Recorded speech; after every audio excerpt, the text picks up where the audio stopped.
Saudara-saudaraku yang dikasihi Tuhan kita Yesus Kristus, tentunya saya ingin mengingatkan kepada Bapak Ibu Saudara yang sudah sering mendengarkan kata Pentakosta ini. Kata Pentakosta itu sendiri dari kata penta yang artinya 50. Di dalam tradisi kekristenan kita mengingat bahwa 40 hari setelah Yesus bangkit dari kematian, Yesus naik ke sorga. Kemudian 10 hari kemudian turunnya Roh Kudus pada hari ke-50, itu yang disebut dengan Pentakosta. Nah, saudara-saudaraku yang dikasihi oleh Tuhan kita Yesus Kristus, tentunya kita terus melihat benang merahnya. Bukan kebetulan ketika di momen perjanjian lama yang kita tahu bahwa orang Yahudi juga memperingati hari Pentakosta. Ada 3 tradisi di dalam kehidupan orang Yahudi yang setiap tahun mereka 3 kali untuk berziarah ke kota Yerusalem. Dan ini menjadi momen perayaan yang sangat penting. Yang pertama itu Pesak atau Paskah. Yang kedua itu adalah Shavuot yang kita rayakan sekarang ini. Yang ketiga itu adalah Sukkot. Nah, ketiga perayaan orang Yahudi ini berkaitan dengan konteks sejarah keselamatan di dalam perjanjian lama yang ditetapkan oleh Tuhan. Nah, Bapak Ibu Saudaraku yang dikasihi Tuhan kita Yesus Kristus, kalau di dalam tradisi Shavuot atau yang disebut dengan hari Pentakosta, itu adalah momen di mana orang Yahudi sedang bersyukur atas panen raya yang mereka rasakan, yang mereka nikmati di dalam kehidupan mereka. Di mana di dalam perjanjian lama dikatakan bahwa ada 7 pekan atau 7 minggu. Dan pada hari besoknya, hari ke-50, mereka harus merayakan panen pertama di dalam masa-masa mereka menikmati panen gandum. Nah, yang kedua, orang Yahudi memperingati di mana diturunkan kedua loh batu atau 10 perintah Allah oleh Musa. Ini yang disebut dengan Shavuot atau Pentakosta, di mana 50 hari mereka merayakan. Makanya pada waktu hari momen Pentakosta, kenapa ada begitu banyak orang-orang asing yang datang ke Yerusalem? Kita tahu bersama bahwa orang-orang asing itu adalah orang-orang yang sudah menjadi Kristen, tetapi mereka itu terikat dengan tradisi Yahudi, atau sudah menjadi tradisi bagi mereka untuk datang ke Yerusalem dan untuk ikut di dalam perayaan Yahudi ini. Ya, kalau disebut dalam bahasa sederhana adalah orang-orang ini disebut dengan proselit, atau orang-orang yang tidak bersunat tetapi mereka mau masuk di dalam tradisi Yahudi, mereka harus disunat sekalipun mereka bukan orang Yahudi. Dan mereka terikat dengan tradisi ini. Makanya pada waktu hari diturunkan Roh Kudus, ketika murid-murid Yesus, ya dikatakan di dalam Kisah Para Rasul 1 sampai ayat yang ke-5, di sana Tuhan mengatakan engkau tunggu di Yerusalem sampai Roh Kudus itu dicurahkan. Tetapi ketika Roh Kudus dicurahkan, pada Kisah Para Rasul 1 ayat 8 kemudian dikatakan kepada mereka akan menjadi saksi di Yerusalem, di Yudea, Samaria dan sampai ke ujung bumi. Dan kita tahu bersama sejarah itu. Nah, pada momen yang sama orang Israel atau orang Yahudi sedang merayakan hari raya Sukkot atau Pentakosta. Tidak kebetulan saudara, sejajar. Dan ini memang sudah dalam kedaulatan Allah. Namun kita melihat dari perspektif apa yang kita pahami di dalam hari Pentakosta ini. Sehingga Bapak Ibu Saudara, penting sekali untuk kita melihat hari Pentakosta ini sebagai satu bagian di dalam karya keselamatan Allah dalam Kristus. Ya, turunnya Roh Kudus pada hari Pentakosta harus dilihat sebagai peristiwa kristologis. Jangan dipisah-pisahkan, ya. Karena ada begitu banyak orang-orang Kristen yang memahami terpisah dengan karya keselamatan. Karena mulai dari karya keselamatan, dari dia lahir, kemudian dia menderita, dia disalibkan, kita merayakan Jumat Agung, kemudian dia bangkit pada hari yang ketiga, kita merayakan Paskah, kemudian dia naik ke sorga, kita rayakan sebagai hari kenaikan Kristus ke sorga, sampai di situ saja. Padahal momen yang penting juga adalah di mana apa yang dijanjikan oleh Tuhan bahwa Roh Kudus akan diutus kepada murid-muridnya. Murid-muridnya tidak sendiri. Murid-muridnya akan disertai oleh Roh Kudus dan itu akan diutus oleh Yesus ke dalam dunia ketika naik ke surga. 10 hari kemudian. Nah, saudaraku yang dikasihi, sehingga di dalam satu artikel yang berjudul Pentakosta pada masa kini yang ditulis oleh Sinclair Ferguson, dia mengatakan begini, turunnya Roh Kudus pada hari Pentakosta harus dilihat sebagai peristiwa kristologis. Karena itu pengertian tentang karya Roh Kudus harus dipahami dari karya Kristus. Kenapa demikian? Jangan sampai terpisahkan. Karena kita tahu karya Allah Tritunggal di dalam karya Kristus mati, disalib, dan bangkit. Itu semua itu karya Tritunggal. Makanya jangan dipisahkan untuk kita kemudian membeda-bedakan. Sekali kita harus melihat dalam satu kesatuan frame bahwa ini bagian dari karya keselamatan Allah yang tidak boleh dipisahkan. Nah, Kristus, karya Kristus yang dimaksud itu adalah kematian, kebangkitan, dan kenaikannya ke sorga. Demikian pula dengan peristiwa pencurahan Roh Kudus, diutusnya Roh Kudus kepada murid-murid. Ia mengatakan lagi, kita semua dibaptis oleh satu roh ke dalam satu tubuh, baik Yahudi maupun Yunani, budak maupun orang merdeka, di dalam 1 Korintus 12 ayat 13. Saudara, kata-kata ini sama dengan kata-kata yang digunakan dalam peristiwa Pentakosta. Sehingga hari raya Pentakosta itu mengingatkan kita akan turunnya Roh Kudus yang dijanjikan oleh Tuhan Yesus atas murid-muridnya. Yang kemudian disebut orang percaya untuk menjadi persekutuan orang percaya yang dipersatukan dan diperbaharui oleh Roh Kudus. Maka saudaraku, ketika Roh Kudus diturunkan dan murid-murid mengalami pencurahan Roh Kudus yang sangat dahsyat, maka terjadilah satu peristiwa yang spektakuler pada waktu itu. Saudara, orang melihat peristiwa spektakuler adalah turunnya api-api Roh Kudus dan mereka berbahasa roh atau bahasa asing yang tidak dapat dimengerti. Tetapi lebih daripada itu sebetulnya harus dipahami di dalam konteks spektakuler turunnya Roh Kudus. Karena penekanan selalu ditekankan bahwa ada lidah-lidah api, ada bahasa roh. Yang di sini dalam konteks ini adalah glossolalia, adalah mereka bisa berbahasa asing, bahasa orang-orang, bahasa-bahasa manusia yang murid-murid pada waktu itu tidak belajar, tidak pernah mendengar. Mungkin ketika itu mereka bisa berbahasa, ya, sampai bahasa Arab pun mereka bisa, padahal mereka nggak pernah pelajari. Dan ini merupakan spektakuler. Tetapi ada hal yang lebih spektakuler dari sekedar kita melihat lidah api dan bahasa roh di sana. Nah, oleh karena itu saya mau kita supaya terus fokus di dalam apa yang akan ingin saya sampaikan, di dalam bagaimana apa yang terjadi ketika Roh Kudus dicurahkan pada murid-muridnya, dan selanjutnya apa yang terjadi kepada murid-muridnya, tentunya kepada kita orang percaya sampai sekarang ini. Sebelumnya mari kita membaca di dalam Kisah Para Rasul 2, Kisah Para Rasul 2 ayat 42 sampai 47. Saya akan membaca buat Bapak Ibu Saudara sekalian, Kisah Para Rasul 2 ayat 42 sampai 47. Beginilah firman Tuhan.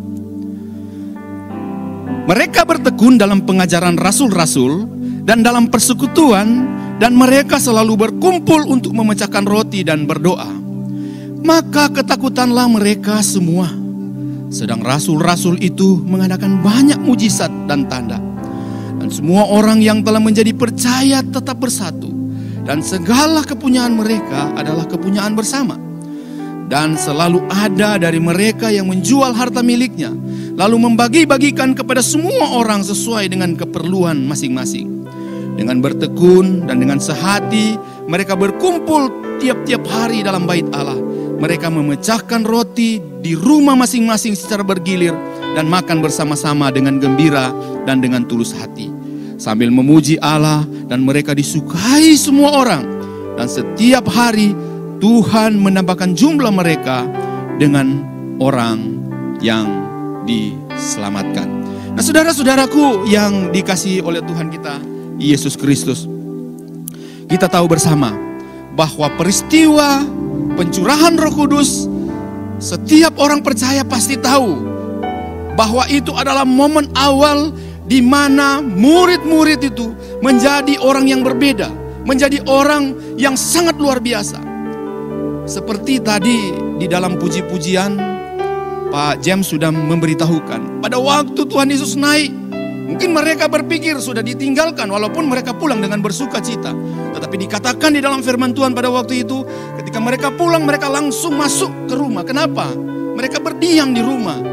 Mereka antara ragu atau tidak percaya, benar gak ya Roh Kudus itu akan diturunkan? Seperti apa fenomenanya? Mereka ketakutan memang. Namun saudaraku yang dikasihi Tuhan, setelah peristiwa Roh Kudus dicurahkan, menjadi sesuatu berbeda. 180 derajat, bukan 360 derajat, 180 derajat. Apa yang terjadi? Oh, kita tahu bersama di dalam peristiwa itu sesudah hari Pentakosta, apa yang terjadi? Maka tema yang akan kita renungkan pada saat ini, kepenuhan Roh Kudus atau dipenuhkan oleh Roh Kudus. Tentunya ini di dalam satu frame tema khotbah yang besar yang nanti akan saya sampaikan ke depan mengenai the power of Holy Spirit atau kuasa Roh Kudus.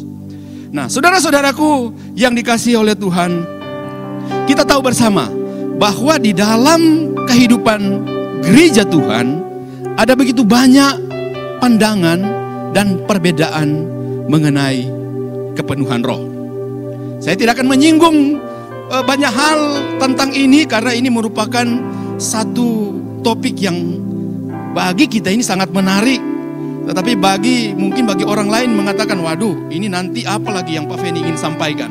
Tapi saya berkata bahwa di dalam teks yang saya baca ini adalah merupakan satu tanda-tanda yang terjadi kepada orang percaya, yang seharusnya ditekankan di dalam makna ketika Roh Kudus turun. Kepenuhan apa yang terjadi? Biasanya gereja-gereja itu hanya berbicara tentang bagaimana berbahasa roh, bagaimana mujizat, bagaimana tumbang dalam roh dan lain sebagainya. Tetapi ada hal yang lebih krusial, yang lebih penting, bagaimana ketika mereka dipenuhi oleh Roh Kudus, ketika Roh Kudus dicurahkan, apa yang terjadi bagi mereka. Nah, di teks ini memberikan satu kejelasan yang sangat penting Bapak Ibu Saudara, apa yang terjadi kepada orang-orang percaya pada waktu itu ketika Roh Kudus dicurahkan. Karena peristiwa yang saya bacakan tadi di teks tadi, Roh Kudus telah dicurahkan. Saudara-saudaraku yang dikasihi oleh Tuhan kita Yesus Kristus, pertanyaannya adalah, apakah mereka benar-benar memahami sebenarnya arti yang dipenuhi Roh Kudus? Apa tanda-tanda dipenuhi oleh Roh Kudus? Maksudnya banyak gereja-gereja yang menekankan tentang ini, tetapi apakah memang mereka sedang memahami penting tentang apa arti dipenuhi Roh Kudus dan apa tanda-tanda dipenuhi oleh Roh Kudus? Tentunya banyak ayat. Kalau kita mau kupas ini tidak akan pernah habisnya sampai besok. Tetapi saya membatasi pada teks terkait dengan hari pencurahan Roh Kudus. Saudara-saudaraku, bagi sebagian orang Kristen, istilah penuh Roh Kudus menjadi begitu populer. Banyak orang Kristen suka berbicara tentang penuh Roh Kudus. Mereka menggemakan dengan lantang bahwa setiap orang Kristen harus dipenuhi oleh Roh Kudus. Walaupun seruan ini adalah sesuatu yang baik, tetapi sayangnya tidak banyak yang benar-benar memahami tentang tanda-tanda dipenuhi Roh Kudus. Mereka cenderung hanya membatasi pada tanda-tanda yang terlihat spektakuler saja. Pertanyaannya adalah, sekali lagi, apakah sebenarnya arti dari penuhi Roh Kudus? Apa tanda-tanda dipenuhi oleh Roh Kudus? Saudara, kita perlu membicarakan hal ini karena banyak di antara kita orang percaya sulit membedakan antara kerohanian dengan spiritisme atau spiritualitas dan spiritisme. Saudara, saya sangat diberkati oleh Bapak Yakub Trihandoko ketika dia memberikan penjelasan tentang fenomena ini. Kenapa? Karena saudaraku yang dikasihi Tuhan, dari hal ini saja gereja itu bisa berpecah-pecah cuman karena mengenai konteks ini. Saya tidak akan membahas mana yang benar, mana yang salah. Tapi mari kita penuhi, mari kita mengerti lebih dalam lagi tentang arti dan praktek ketika dipenuh dengan Roh Kudus itu, kita menjadi orang seperti apa. Karena banyak orang yang katakan dipenuhi Roh Kudus, hadir dalam KKR, tumbang dalam Roh Kudus, setelah keluar dari KKR, mereka jadi Roh Kudus. Pentingnya apa saudaraku dari teks ini? Yang Lukas menulis kepada Theophilus merupakan satu kesinambungan yang tidak boleh dipisahkan. Bagaimana kehidupan jemaat mula-mula, murid-murid Tuhan mula-mula, ketika mereka dipenuhi oleh Roh Kudus, apa yang terjadi dalam kehidupan? Saya kira ini yang lebih penting dari sekedar kita memperdebatkan bagaimana berbahasa roh, bagaimana dan lain sebagainya, tumbang dalam roh dan lain sebagainya. Saudara-saudaraku yang dikasihi oleh Tuhan kita Yesus Kristus, saya harus memberikan penegasan kepada kita bahwa kita harus membedakan mana itu spiritualitas dan mana itu spiritisme. Ya. Kecenderungan kita memahami kepenuhan roh berkaitan dengan hal-hal yang spektakuler, misalnya bisikan roh, penglihatan, nubuatan roh dan lain sebagainya. Saudara, spiritualitas dan spiritisme itu memiliki dua perbedaan yang cukup mendasar. Ya. Ada beberapa orang percaya di Amerika, kalau nggak salah di Tennessee kalau nggak salah di Amerika, di salah satu negara bagian, ada 25 gereja yang kemudian menantang kepada jemaat gembala-gembalanya. Saudara ingat di Markus 16 ayat 18, nggak salah. Jika engkau dipatuk ular, engkau tidak akan terjadi apa-apa, karena kau dipenuhi oleh Roh Kudus. Benar-benar dipraktekkan, saudaraku. Mereka mempraktekkan ini dan kemudian apa yang terjadi pada waktu itu? Ketika itu terjadi, benar-benar ada 25 gereja dicatat di dalam sejarah yang pernah terjadi. Jemaat benar-benar datang dan ular yang berbisa diletakkan di atas mimbar dan kemudian gembala mengatakan, siapa yang dipenuhi Roh Kudus, silakan datang ke tempat ini. Kalau digigit ular, firman Tuhan mengatakan di Markus 16, kau tidak akan ada apa-apa. Ditantang, saudaraku. Dan apa yang terjadi? Peristiwa itu menggemparkan Amerika. Bahwa banyak orang yang datang ke depan, setengahnya masuk rumah sakit.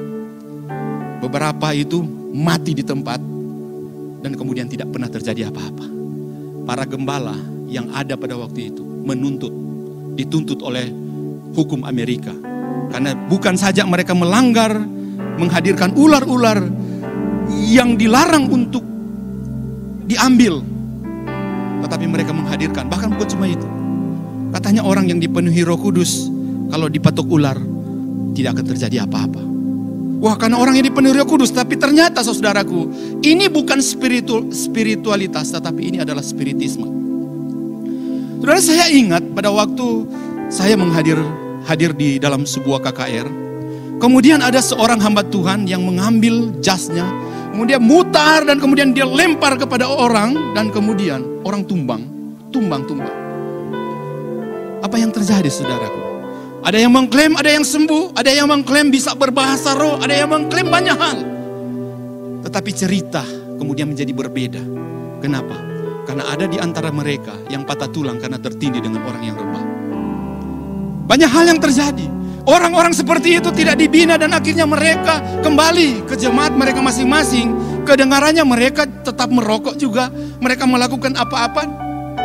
Saudara, saya tidak pernah mengatakan bahwa saya tidak percaya dengan fenomena seperti itu. Tapi kita harus membedakan mana itu spiritisme dan mana itu spiritualitas.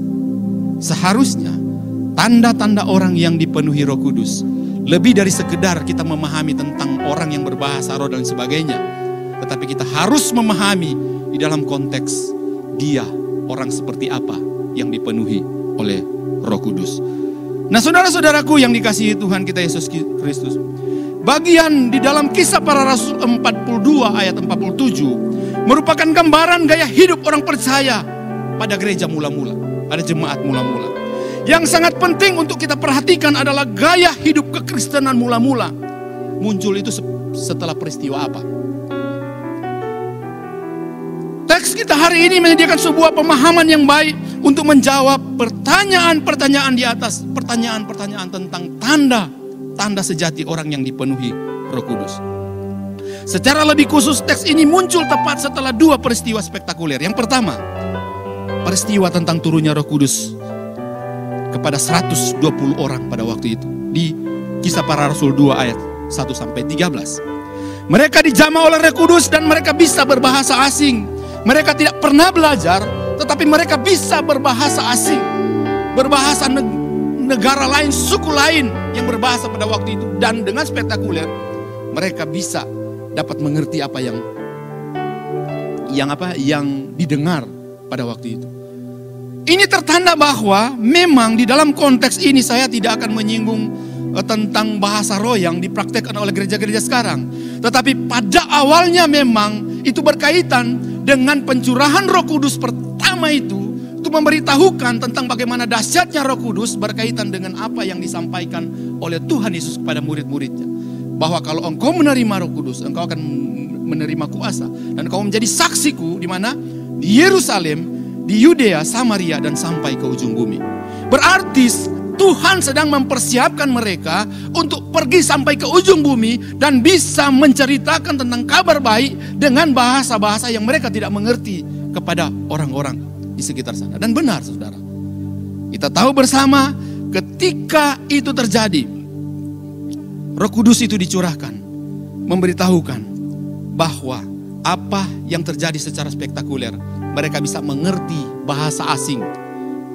Bahasa asing yang dimaksudkan itu adalah bahasa suku lain, tetapi mereka mengerti. Mereka nggak pernah belajar tentang bahasa itu, tetapi mereka mengerti. Ya, sehingga saudaraku, tanda-tanda spektakuler ini diikuti dengan peristiwa yang kedua. Peristiwa yang kedua itu ada di dalam Kisah Para Rasul 2 ayat 14-41, di mana pertobatan terjadi. 3.000 jiwa itu bertobat pada waktu itu. Saudara-saudaraku yang dikasihi Tuhan, kalau saya ditanya begini, sudah berapa kali saya memberitakan Injil dalam konteks berkhotbah? Kalau mau dibilang 3.000, mungkin juga bisa ya. Dari tahun 2006 sampai sekarang saya berkhotbah, saya pikir sudah mencapai 3.000, bahkan mungkin lebih saya berkhotbah. Tetapi saudaraku yang dikasihi Tuhan, itu membutuhkan berapa waktu lama. Tetapi peristiwa ini, 3.000 orang yang bertobat pada waktu itu merupakan hal yang spektakuler. Ini keterkaitan dengan teks yang ada di Kisah Para Rasul 2 ayat 42-47. Hasil atau tanda dipenuhi oleh Roh Kudus. Setelah Roh Kudus turun, jemaat pada waktu itu hidup normal, tidak heboh. Mereka hidup justru lebih manusiawi, memperhatikan orang lain. Mereka hidup menjadi berkat bagi orang lain. Saya membayangkan kalau saya berkhotbah, walaupun saya berkhotbah di bangku-bangku kosong sekarang ini, saya sedang memvisualisasi ketika Petrus berkhotbah di Serambi Salomo.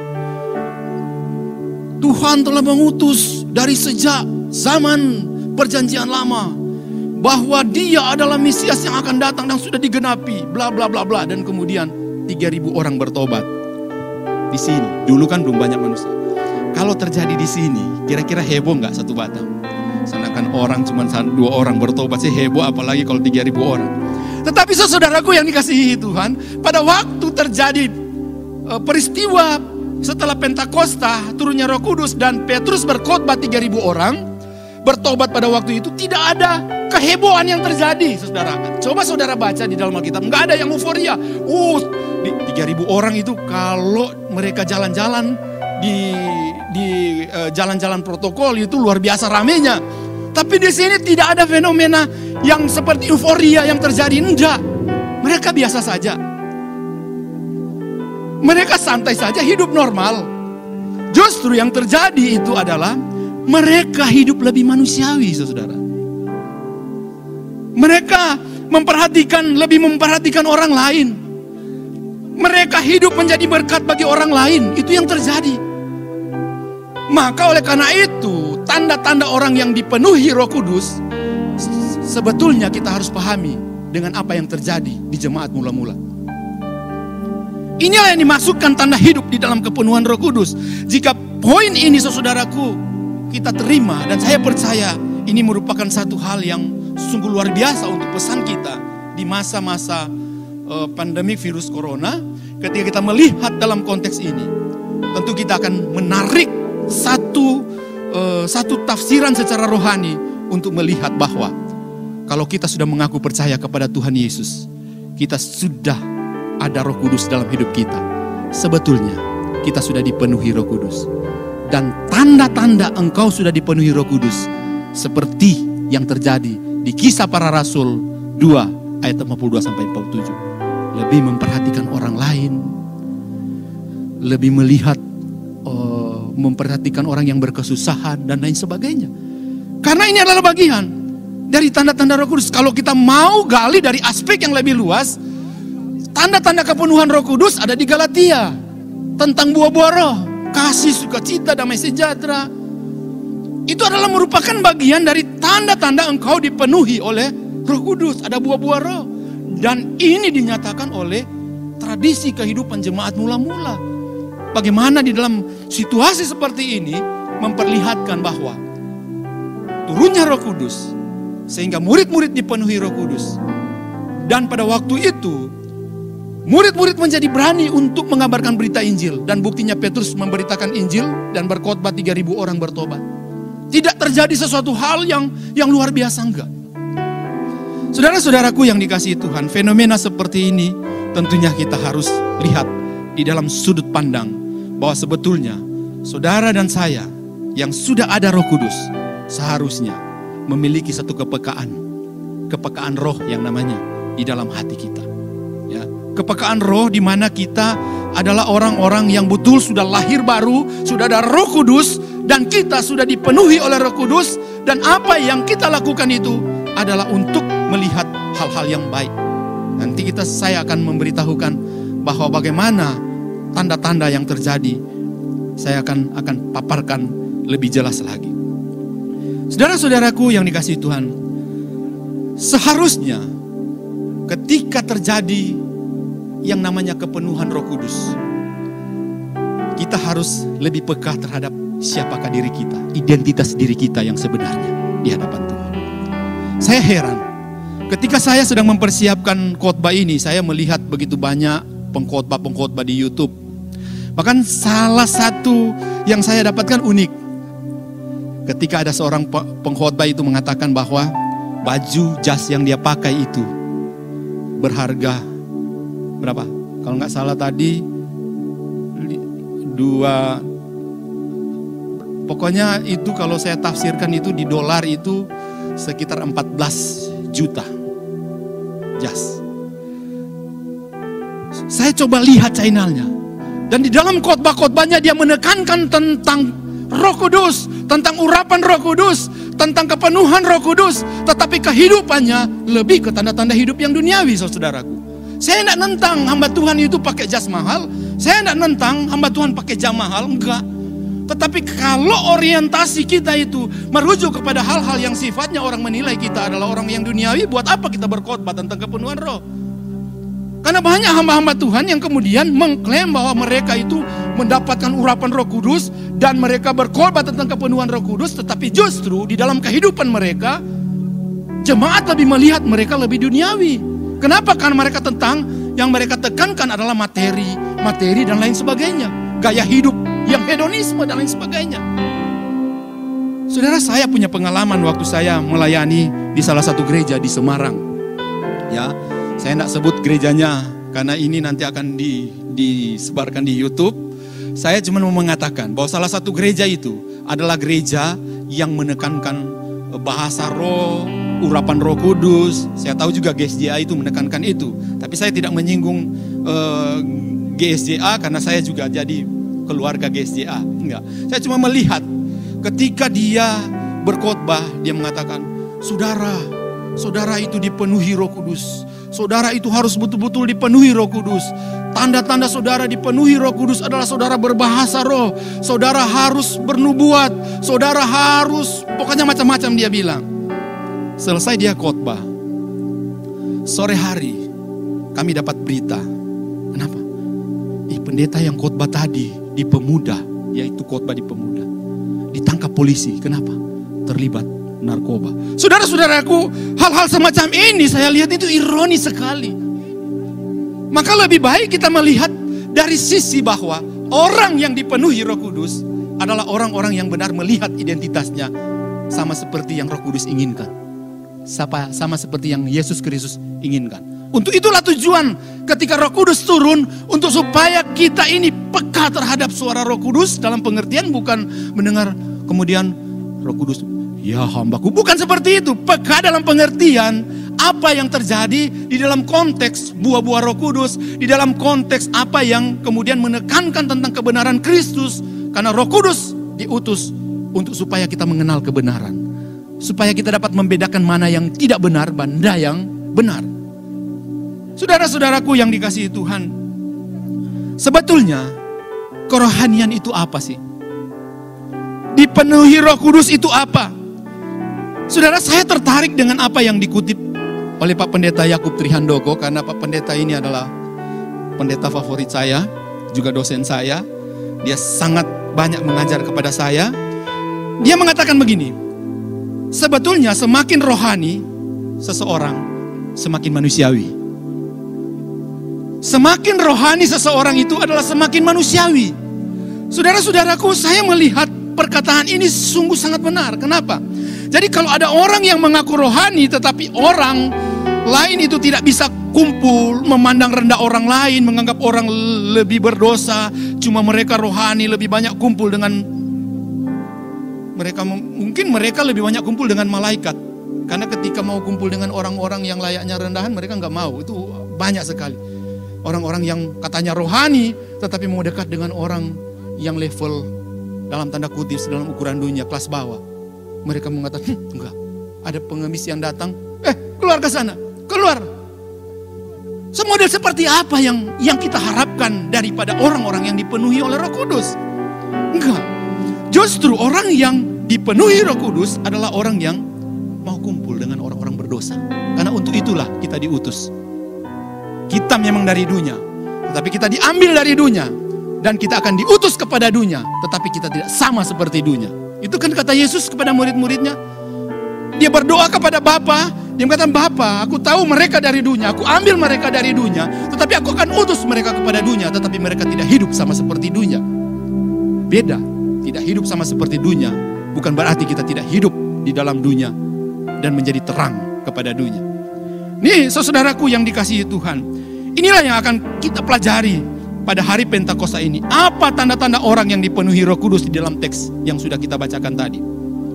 Nah, tanda-tanda dipenuhi oleh Roh Kudus, jika kita membaca sekali lagi di dalam Kisah Para Rasul 2 ayat 42-47, dengan teliti kita akan mendapati bahwa alur cerita dalam teks ini tidak sepenuhnya progresif, ya. Disinggung tidak progresif, tetapi ada pengulangan. Apa yang sudah disinggung di awal dikisahkan secara berbeda di bagian selanjutnya, tetapi ada benang merahnya. Nah, penekanan itu, beberapa ide atau kata itu diulang-ulang, saudaraku. Dari Kisah Para Rasul 1 sampai pada khotbah Petrus, ketuangan Roh Kudus, khotbah Petrus, itu ada kata yang diulang-ulang sehingga ada kesinambungan yang tidak boleh dipisahkan, ya. Nah, oleh karena itu saudaraku, saya akan memberitahukan bagaimana karakteristik tanda-tanda orang yang dipenuhi oleh Roh Kudus. Yang pertama itu adalah ketekunan. Sekali lagi, tanda-tanda orang yang dipenuhi oleh Roh Kudus yaitu ketekunan. Nah, ide ini tampaknya menempati posisi yang penting. Kenapa? Karena kata ini muncul 2 kali di ayat 42, dikatakan begini. Mereka bertekun dalam pengajaran rasul-rasul dan dalam persekutuan. Ayat 46. Dengan bertekun dan dengan sehati mereka berkumpul tiap-tiap hari. Saudara, kata ini juga muncul dari bagian awal 242 dan menaungi beberapa ide lain yang penting. Bertekun dalam pengajaran, dalam persekutuan, memecah roti, dan lain sebagainya. Saudari, mari kita fokus kepada kata ketekunan ini. Jadi saudaraku, tanda orang yang dipenuhi Roh Kudus berkaitan dengan teks ini adalah orang-orang itu hidup di dalam ketekunan. Nah, ketekunan ini bukan hanya merujuk pada aspek waktu, terus meneruslah, karena memang kata yang ada di sana itu berkaitan dengan bagaimana durasi waktu, bertekun secara terus menerus. Tetapi saudaraku, arti ini juga bisa dikatakan tentang mendedikasikan diri. Jadi dapat saya katakan, jemaat mula-mula itu berdedikasi pada hal-hal yang positif, yaitu pengajaran para rasul, persekutuan, dan pemecahan roti. Saudara-saudaraku, di antara hal-hal tersebut, yang pertama cukup menarik untuk saya katakan di sini adalah posisi pengajaran para rasul di tempat teratas. Ketekunan atas pengajaran para rasul. John Calvin itu mengatakan bahwa tanda orang yang dipenuhi oleh Roh Kudus adalah mereka memiliki hasrat yang kuat untuk mengenal firman Tuhan dengan benar. Begitu juga Jonathan Edwards, dia mengatakan begini, bahwa orang-orang yang dipenuhi Roh Kudus adalah orang-orang yang tidak anti dengan pengajaran Alkitab. Karena banyak orang yang sekarang ini katanya dipenuhi Roh Kudus, mau kelas pengajaran saja nggak mau datang, saudaraku. Maunya cuman bisikan Roh Kudus. Saudara, saya pernah ketemu dengan teman saya. Dia mengatakan begini, dia tidak sekolah teologi. Itu teman saya sekampung dengan saya. Dia mengatakan, hebat kau Fen, kau sekolah teologi ya. Kalau kami itu tidak perlu sekolah teologi ya. Tapi saya jadi hamba Tuhan. Oh, ikut dengan saya dong, kita hadir. Saya ikut dengan dia. Dia sudah persiapan khotbah, dia mengatakan saya khotbah tema ini. Dia duduk di depan dan kemudian dia sementara berdoa. Karena saya tuh di bangku kedua. Pada waktu itu, dia naik setelah dia khotbah, dia mengatakan begini. Saudara-saudaraku, tadi sudah saya siapkan tema tentang ini, tetapi Roh Kudus berkata lain untuk mengatakan tema yang berbeda. Saudara, dalam jangka waktu detik dia bisa berubah tema. Kemudian dia menyampaikan firman Tuhan. Bukan saya bilang ngawur, bukan cuma ngawur saudara, tetapi tidak bertanggung jawab di hadapan Tuhan. Copot ayat sini, copot ayat sana, copot ayat sini, dan tidak tahu konteks sedang berbicara tentang apa. Dan jemaat sendiri pun ketika mendengar mengatakan, dia khotbah apa ya ini ya? Saudara-saudaraku yang dikasihi Tuhan, sebetulnya kalau kita dipenuhi oleh Roh Kudus, kita mau tak henti-hentinya belajar firman Tuhan. Penempatan kata ketekunan ditempatkan yang di atas adalah ketekunan terhadap pengajaran para rasul. Maukah engkau disebut orang yang dipenuhi Roh Kudus? Engkau jangan anti dengan belajar firman Tuhan. Engkau jangan anti dengan namanya pendalaman Alkitab. Engkau jangan anti untuk membaca firman Tuhan. Saudara-saudaraku, ini merupakan tanggung jawab kita. Karena salah satu tujuan gereja itu adalah didaskaleo atau pengajaran. Salah satu tugas gereja itu adalah mengajarkan kepada jemaat. Dan dalam kitab Kolose ada hamba-hamba Tuhan yang diperlengkapi untuk mengajar Bapak Ibu Saudara. Dan ketika kita sudah mengerti, kita mengajarkan itu kepada orang lain. Saudara-saudaraku yang dikasihi Tuhan, orang percaya yang getol menyuarakan kepenuhan Roh Kudus seringkali tidak menyukai studi Alkitab. Dan ini nyata, banyak sekali yang saya temukan. Katanya dipenuhi Roh Kudus, tetapi untuk belajar Alkitab, nggak mau, nggak ada waktu dan lain sebagainya. Mereka lebih memilih mendengarkan suara Roh Kudus yang tidak jelas. Saya katakan tidak jelas.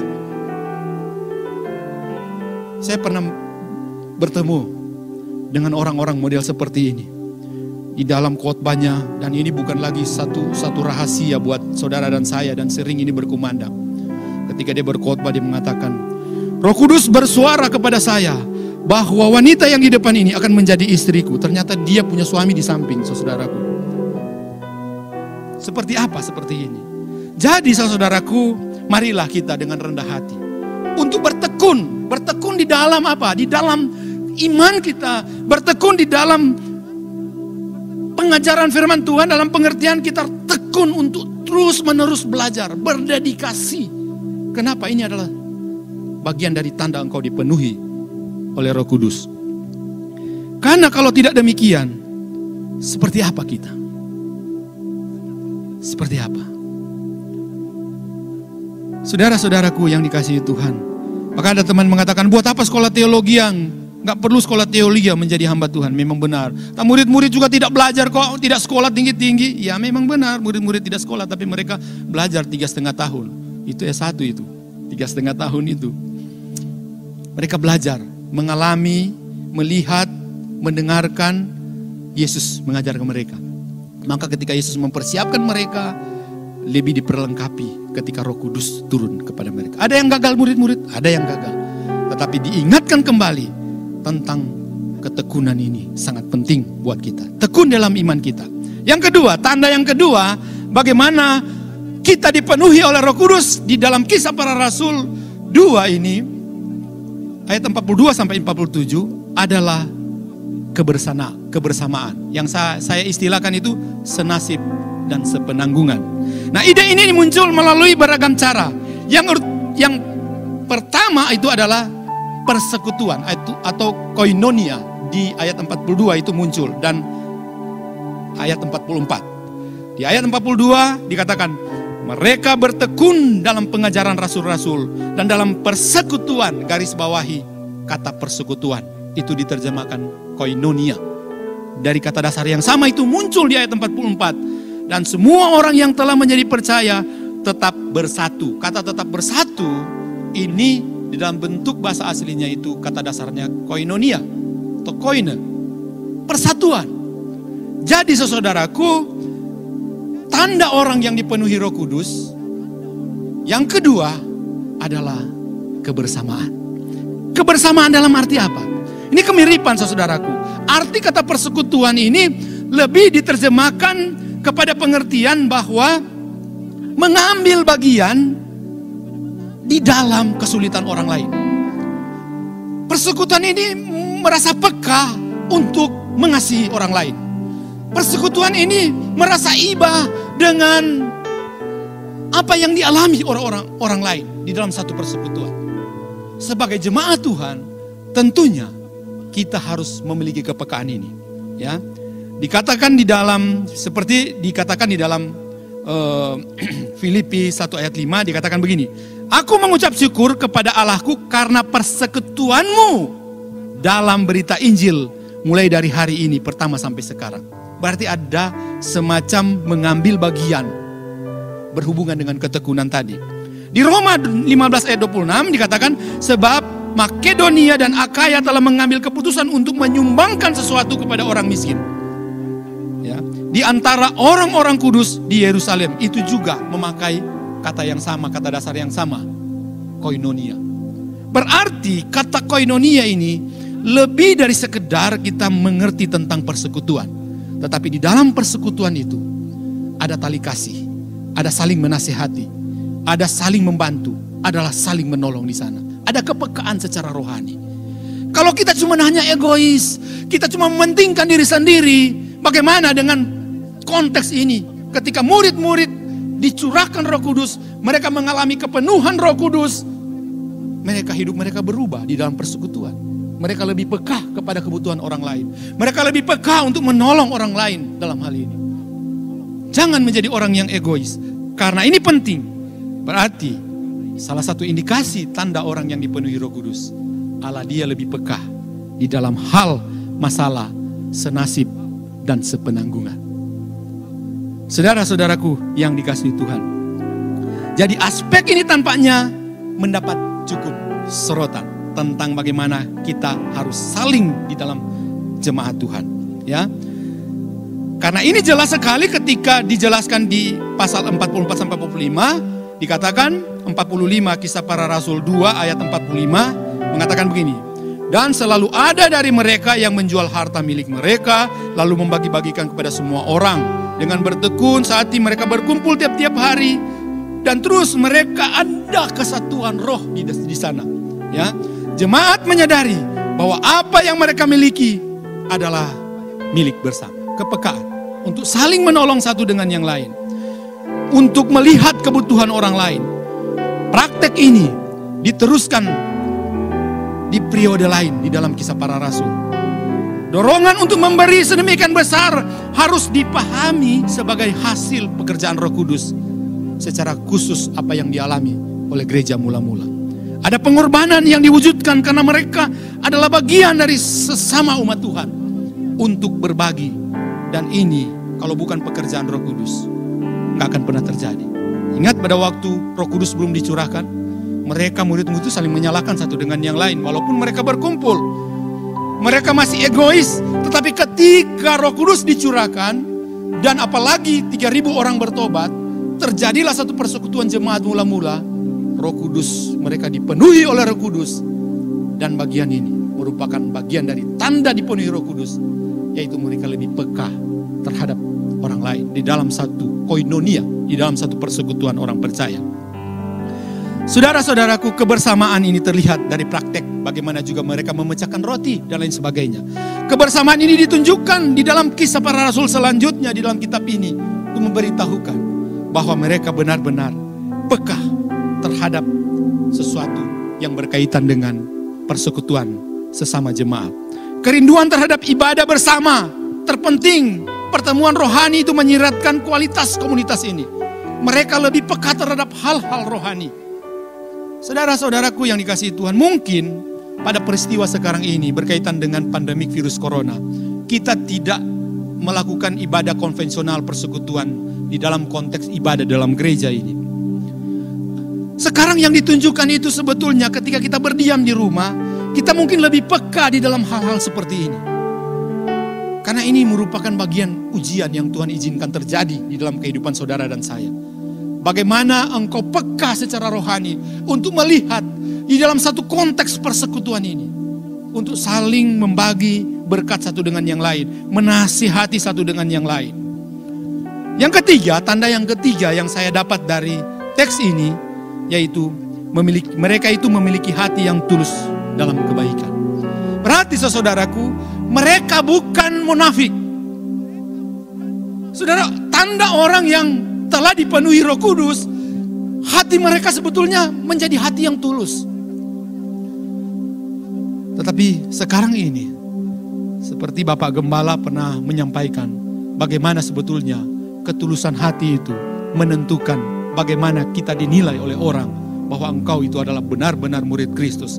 Engkau benar adalah orang-orang yang sudah percaya kepada Kristus. Orang percaya mula-mula tidak hanya terlihat hebat di luar.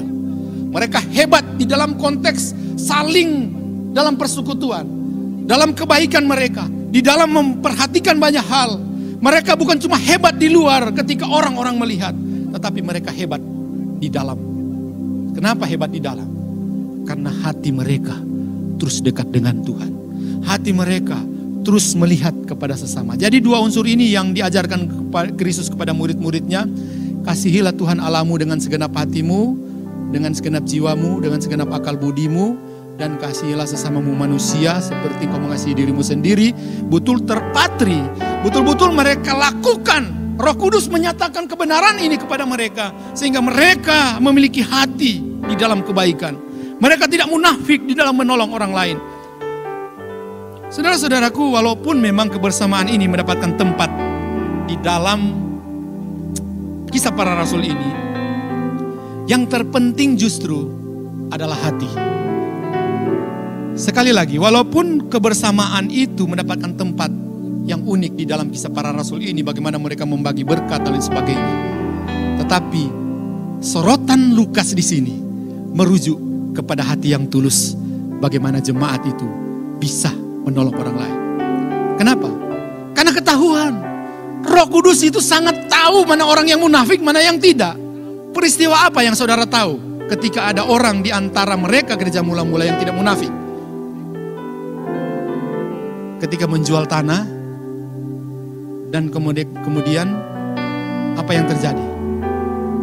Dikatakan dalam firman Tuhan, mereka akhirnya mati. Kenapa? Mereka tidak tulus. Mereka menjual sebagian tanah, mereka menyimpan sebagian, betul hak mereka. Tetapi ada konteks di sini untuk mengajarkan tentang ketulusan, ya, tentang hati yang tulus di dalam kita mempraktekkan hidup kita, ya. Jadi kesatuan, kesederhanaan di dalam kehidupan mereka terpatri, sungguh-sungguh terlihat di dalam kehidupan mereka. Oleh karena itu, saudaraku yang dikasihi Tuhan, saya menyampaikan ini untuk kita terus hati-hati di dalam hidup kita menjalani hidup ini. Ya, karena di dalam tanda-tanda orang yang dipenuhi Roh Kudus adalah mereka tekun, baru mereka mereka tekun di dalam Tuhan, baru kemudian dikatakan mereka ada kebersamaan, dan kemudian yang ketiga dikatakan di sini mereka memiliki hati yang tulus. Saudara-saudaraku yang dikasihi Tuhan, nilai penting yang perlu untuk kita pahami sebagai kesimpulan dari firman Tuhan di hari ini, di dalam hari dicurahkan Roh Kudus, tentang nilai penting dipenuhi Roh Kudus. Saya ingin mengatakan bahwa sebagian orang percaya yang mengandungi pekerjaan Roh Kudus seringkali memikirkan karya Roh Kudus hanya secara sempit. Karunia rohani hanya dikaitkan dengan mereka sendiri. Kehebohan tentang karunia bahasa roh adalah salah satu buktinya, saudaraku. Karunia ini jelas tidak bermanfaat bagi orang lain. Kenapa? Karena tidak ada yang bisa memahaminya. Saya dikarunia bahasa roh, tapi saya pakai untuk diri saya sendiri memang. Karena memang tujuan karunia Roh Kudus itu adalah membangun jemaat. Gak apa-apa saudara silakan berbahasa roh, asalkan saudara itu harus lebih melihat di dalam konteks lebih dari sekedar ketika kau berbahasa roh di depan ini. Percuma kau berbahasa roh di depan ini kalau pada akhirnya engkau tidak menjadi berkat, engkau tidak tekun, engkau tidak ada kebersamaan, engkau memiliki hati yang munafik. Percuma. Buat apa kalau begitu kau berbahasa roh? Gak apa-apa kalau kau berbahasa roh. Yang penting engkau tunjukkan apa yang sudah engkau lakukan. Ketika berbahasa roh, jemaat-jemaat berbahasa roh seharusnya dipenuhi Roh Kudus. Saudara harus memiliki ketekunan, ada kebersamaan di sana. Kemudian saudara memiliki hati yang tulus di dalam komunitas. Saudara-saudaraku yang dikasihi Tuhan, ini penting. Sikap ini berbeda dengan jemaat mula-mula, saudara. Di dalam teks yang sudah kita bacakan tadi, Roh Kudus tidak hanya bekerja di dalam orang percaya, melainkan juga melalui orang percaya itu target pekerjaan Tuhan di dunia itu tergenapi. Bukan sekadar orang percaya yang percaya kepada kepenuhan Roh Kudus, tetapi tujuan pemberian Roh Kudus itu, pribadi Roh Kudus itu bekerja adalah menjadi saksi di ujung bumi. Bagaimana engkau menjadi saksi kalau engkau cuma tahu hal-hal yang sepertinya bagi saya pribadi hal-hal yang tidak terlalu penting. Saya merasa di dalam kehidupan saya telah dipenuhi oleh Roh Kudus. Sekalipun saya melihat pada konteks saya ini orang berdosa, tetapi ketika saya melihat kepada Tuhan Yesus, Roh Kudus memimpin saya kepada begitu besarnya pengorbanan Kristus di atas kayu salib. Kemudian saya melihat Tuhan terima kasih. Hari lepas hari saya diubahkan. Dan kemudian nanti kelak to be like Jesus, menjadi sama seperti Yesus. Ada semacam progresif ketekunan orang-orang percaya. Kita tahu bersama di dalam konteks keselamatan, kita tahu kita dipanggil. Di dalam bahasa teologis saya mengatakan kita ada yang namanya internal calling, external calling. Kita dipanggil, kemudian kita di justification, dibenarkan. Kemudian kita di sanctification, dikuduskan. Kemudian kita diadoption, kita diangkat menjadi anak-anak Allah. Kemudian glorify, kita dimuliakan. Di dalam konteks inilah kemudian Roh Kudus bekerja yang berkaitan dengan ketekunan orang-orang kudus. Saudara dan saya bisa menjadi orang yang disebut baik, orang yang memperhatikan orang lain, orang yang suka menolong orang lain. Itu bukan karena kehebatan saudara, bukan karena kekuatan saudara, itu karena kekuatan Roh Kudus. Yang saya maksudkan di sini adalah tidak apa-apa saudara berbahasa roh, asalkan di dalam 3 aspek tadi yang saya katakan itu terwujud di dalam hidupmu. Karena di dalam konteks ini, ketika jemaat mula-mula dipenuhi Roh Kudus, mereka itu ada ketekunan, mereka itu ada kebersamaan, mereka itu ada tulus hati untuk melakukan kebaikan. Di luar konteks ini, kau hanya berbahasa roh, kau juga menjelaskan begitu banyaknya karunia-karunia roh, tetapi hidupmu tidak seperti yang dimaksudkan untuk apa yang dimaksudkan oleh Kristus. Maka percuma. Itulah sebabnya dampak dari kehadiran Roh Kudus dapat dirasakan oleh orang lain yang ada di sekitar. Ada Ada kegentaran di antara mereka. Di ayat 43 jelas dikatakan, mereka menyadari bahwa ada sesuatu yang supranatural dan luar biasa yang sedang terjadi. Ada pula ketertarikan tanpa berambisi menyukakan semua orang. Tulus hati mereka melakukannya. Pada akhirnya semua itu dipakai oleh Allah sebagai jembatan keselamatan. Banyak orang baru dimenangkan dan ditambahkan di antara mereka. Kemudian banyak orang baru. Kenapa? Karena dikatakan di dalam firman Tuhan, semua orang menyukai mereka. Semua orang memandang gereja mula-mula, jemaat mula-mula itu adalah orang-orang yang sungguh-sungguh tulus. Inilah makna kepenuhan Roh Kudus. Saya percaya orang yang dipenuhi oleh Roh Kudus, bahwa dia bisa berbahasa roh. Walaupun dalam pengertian ini saudara dan saya mungkin agak berbeda, tetapi saya percaya bahwa kalau engkau dipenuhi Roh Kudus, bukan cuma hanya engkau pintar berbahasa roh, tetapi engkau juga harus memaknai di dalam banyak hal seperti yang dicatat di dalam Kisah Para Rasul ini. Nah, poin ini perlu digarisbawahi. Ya. Percuma juga kita berdoa di dalam menggunakan berdoa dalam roh kalau kita tidak melakukan apa-apa. Mari kita kembali ke dalam peristiwa gereja mula-mula. Orang percaya mula-mula disertai dengan Roh Kudus, mereka bergerak luar biasa. Mereka tidak takut apapun. Mereka lebih memilih menaati Tuhan dengan ketekunan. Mereka lebih memilih untuk terus bekerja seperti apa yang disampaikan oleh Kristus kepada murid-muridnya, untuk menjadi saksi bagi ujung bumi. Mereka melihat, bahkan ketika kita melihat seutuhnya dari Kisah Para Rasul, bagaimana murid-murid Kristus berkorban, sekalipun itu berkorban taruhan nyawa. Tidak melihat lagi dari aspek keegoisan, mementingkan diri sendiri dan lain sebagainya. Kita nggak takut lagi. Kenapa? Karena apapun yang terjadi di dalam kehidupan kita, kita tahu dan kita percaya ada Roh Kudus yang menyertai saudara dan saya. Mungkin di dalam pandemi virus corona ini, saya percaya juga kita sedang diuji di dalam konteks ini. Bagaimana konkretnya kita dipenuhi oleh Roh Kudus? Bagaimana konkretnya kita harus berbuah di dalam Tuhan? Saudara-saudaraku, biarlah firman Tuhan ini memberitahukan kepada kita arti penting dari dipenuhi oleh Roh Kudus.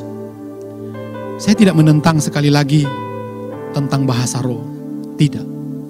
Saya cuma hanya melihat lebih konkret lagi dari sekedar kita hanya melihat dari aspek orang yang dipenuhi Roh Kudus adalah dia berbahasa roh, dia bernubuat. Memang firman Tuhan mengatakan seperti itu. Tetapi kalau cuma aspek-aspek itu yang kita tekankan, maka sia-sia kita mengatakan kita sudah dipenuhi Roh Kudus. Seharusnya orang yang dipenuhi oleh Roh Kudus, sekali lagi saya tekankan, di dalam Kisah Para Rasul 2 ayat 42-47, dikatakan mereka bertekun. Ada ketekunan. Kemudian yang kedua ada kebersamaan, saling menolong, saling membantu seorang akan yang lain. Yang ketiga itu, mereka itu selain yang mereka ada kebersamaan, mereka itu memiliki ketulusan hati untuk berbuat baik. Mereka memiliki ketulusan yang betul-betul jujur dalam hati mereka, sehingga mereka disukai banyak orang. Biarlah firman Tuhan ini mengoreksi kita untuk lebih lagi peka terhadap suara Roh Kudus. Apa yang Roh Kudus inginkan untuk kita lakukan. Karena identitas kita sangat penting. Kita jaga identitas kita. Sehingga kita bukan cuma hanya menjadi saksi di dalam karakter, di dalam kita berbicara kepada orang lain. Tetapi kita juga menjadi saksi di dalam karakter kita, di dalam tindakan kita kepada orang lain.